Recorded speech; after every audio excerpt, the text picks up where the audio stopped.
Diary, good evening. It's the one of the last days in October, and we are here in the cave. And what are we doing? Well, um, since we're now more or less domiciled in the UK, we thought we'd have another crack at making the cave a warm space for the winter.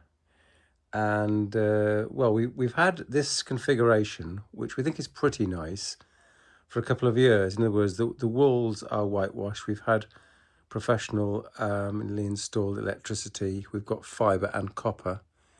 We've got a number of metals. And we are now looking at the floor because this is a concrete floor. And we think that during the winter time in the UK, when temperatures can get down to freezing and often do, then the majority of heat loss is coming through the floor. We discussed a number of options and we bought a number of different products. And the current scenario is this, the current solution is this. We've taken up the carpet tiles. So for example, you can see where the stationary bike has left a bit of an unordinary mess here. And we've taken up these carpet tiles, under which is the concrete floor. Now we'd already painted it with a special industrial paint. So that looks quite good. And we've put on top of that this KK premium carpet underlay. Then on top of that, we've got industrial quality gym mats. Now they're 1 metre by 1 metre. And by the way, if you didn't know, a UK garage seems to be, or the garage that we've bought at great cost, seems to be 3 metres wide by 6 metres long. So we're going to need 18 of these tiles. So the idea is that we've got the concrete floor, which remains painted, perfect condition. We're going to put on top of that the KK premium carpet underlay. A little shout out to Amazon, because all these products were found and ordered through Amazon UK. On top of that, the 1 metre by 1 metre industrial gym mats. Now, you can get thicker than the 10 millimetres that we've chosen, but we thought that would be sufficient. And then on top of that is going to be the carpet tiles.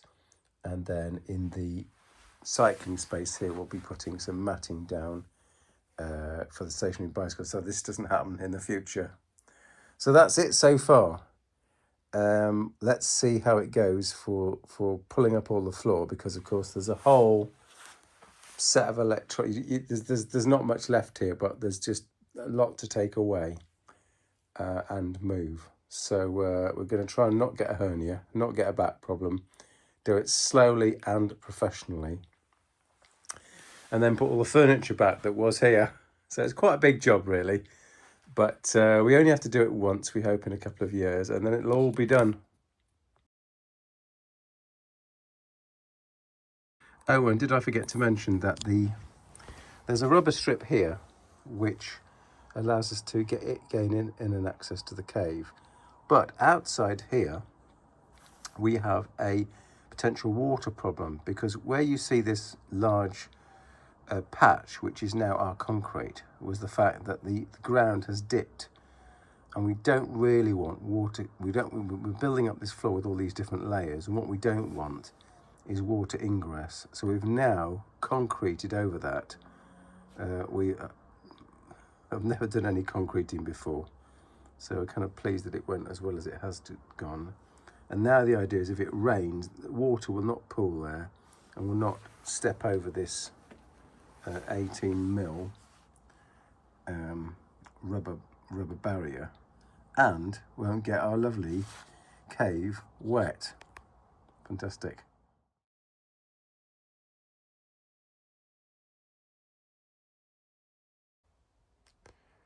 Dari, good evening. It's the absolute last day of October 2025. We're in the cave. What has been occurring? So I'm continuing the story of the fact that we are trying to insulate all aspects of the cave in preparation for winter.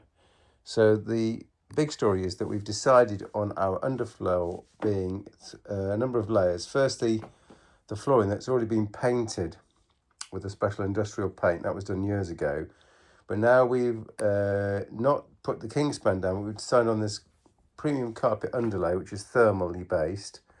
On top of that, we have a 10 millimetre 1 metre square rubber mat to show you like that. It's an industrial gym mat. And then on top of that, we have chosen some Screwfix carpet tiles. And I think we've learned a few things. The main thing we've learned is that I had some grey carpet tiles, not striped ones like these, and they seem to be a different size to the blue ones that you can see here that were in fact most everywhere on the floor. And it turns out that the grey ones and these ones are the correct size, and the blue ones that we've been using all of these years are the wrong flippy flopping size. So they're supposed to be 50 by 50, but these are more like 49.5 or something like that. And so when I was replacing, I wanted to have a line of tiles, a straight line here. But of course, doing that would mean to say that as each tile was going down from that tall chest down to here, it would start to be out of sync with the blue tiles. So we've had to go horizontally. And the other thing was Screwfix didn't have the tiles that we wanted. So I'm using these stripy tiles, which is not my favourite. Anyway, it is what it is. So now we've got these 3 layers, 1, 2, 3, and we hope that's going to insulate us from the cold winter floor temperatures, which are going to obviously go down to at least, let's say, 0 degrees. And that's what we feel has been making this room as freezing cold as it has been.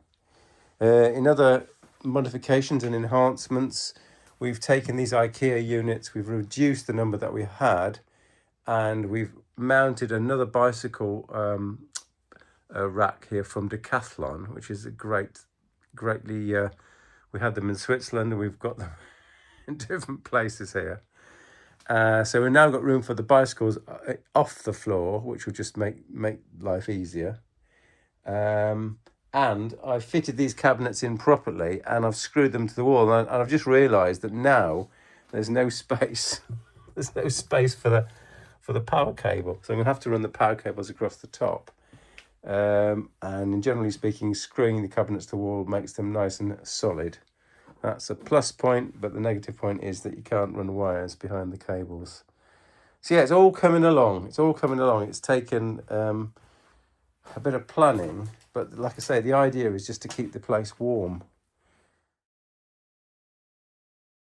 Stupidly, I forgot to mention the main point of the video, which is that I've learnt more about building works, which is the fact that unless the building is absolutely square, you're going to have problems of alignment. And that's what skirting boards are for, I suppose. Because if you've got a skirting board around the entire perimeter, then you can account for the slight irregularities of the building not being square or rectangular. And so in our case, we don't have that skirting board, and there has been in points where these carpet tiles don't sit properly and the underlying rubber mats don't sit properly. And I've been trying to chisel out the bits at the edges of this wall. You can see a few bits where it's here, and I've chiseled out underneath this so that this tries to be flush. But as you can see, there's some slight differences. Do you see that? This tile is not quite the same as that tile. So it's quite frustrating, and I never realised that that's what skirting boards, I guess, are designed to overcome. But there's no skirting boards in this room.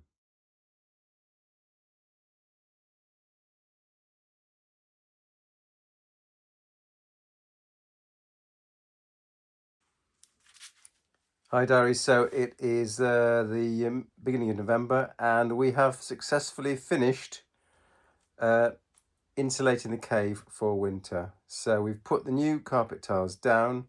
As I've said many times, we've got 3 layers on top of the already epoxy resin painted floor, which has been down for years. We've taken up the old blue carpet tiles in most places apart from the end, and we put down new thermal underlay, which is 10mm.